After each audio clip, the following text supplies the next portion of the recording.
She is very good. Her name is Jessica Goldman. She's in a lot of Sacramento Theater Company performances in Sacramento, STC. So she's actually been acting since she was a small child. She's like 22 or 23 now, but she's the daughter of some friends. And, you know, for me, the heartbreaking thing watching her, even when we were filming, and by the way, that was all a set. Susan built that set. All of the things, you know, gathered, all of those, I mean, really, it was brilliant. She's a secret producer, you guys need to know. If you didn't know that she could pull that stuff together visually, she's good. But she's also very good about, you know, let's cut this part here and move it along there. Anyway, so Jess, I'm sorry to say, lost her own mother to breast cancer about 2 years ago. And so when she is talking about Anna's mother dying, that was when I thought, oh my gosh, she's just going to fall apart.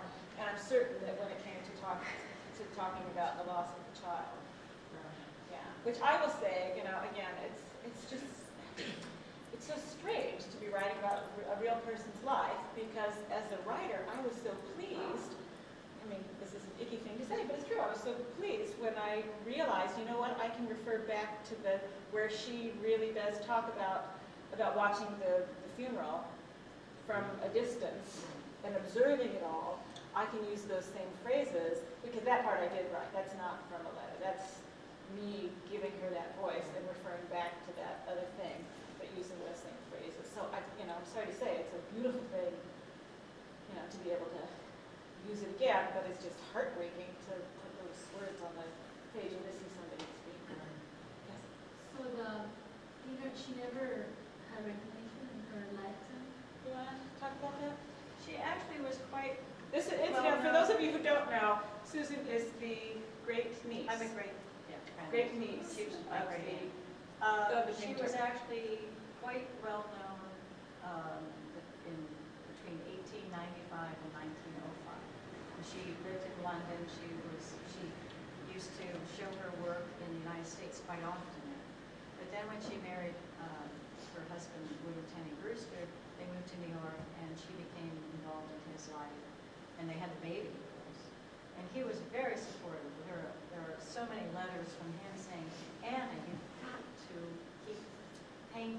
This is your whole life. And just because the boy is here in our lives, you can't let that interrupt your passion, etc.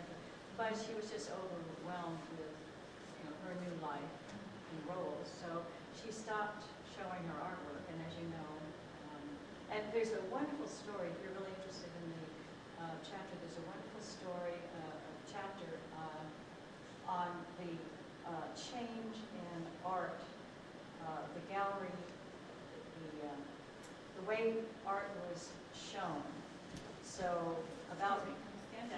because you're the people behind you, you're showing. In about 1900, we went into a gallery system that we know today. Before that, women actually had an easier time showing their art, because it was, I'm not coming up with a name, it was, the museums or halls would have all sorts of different artists being shown.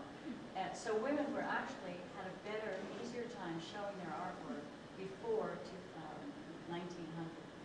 When the gallery system started, all of a sudden, galleries would pick an artist, and they would only have like 2 or 3 artists shown in their galleries. And all of a sudden, women, because there were fewer artists than represented, so women were excluded. So it was a business. It was a business decision. It wasn't so much an artistic decision. But it's interesting to know that women actually had an easier time showing their artwork before 19. It's a fabulous. These 4 art historians really do a very good job putting her into context. And it's a very Judith Maxwell writes actually a very personal chapter, and it's again based almost all on Anna's letters. So you're really getting a feeling of who Anna is. I forgot what the question was. about whether or not she was well known or oh no. So she hardly ever showed her art after that, and for an artist, that's deadly. So you think it wasn't her decision, it was more like obligation to her family? Yes, and also then But when they traveled, she always painted 2 paintings a day, which is pretty overwhelming to think of. They were only the small paintings, and she would consider those little small paintings down in the gallery, she would think those little small paintings, she called them sketches. And then she would take them back to Scarsdale, and then during the winter or some other time, she would make a larger version. And she always did the sketches in oils, but then very often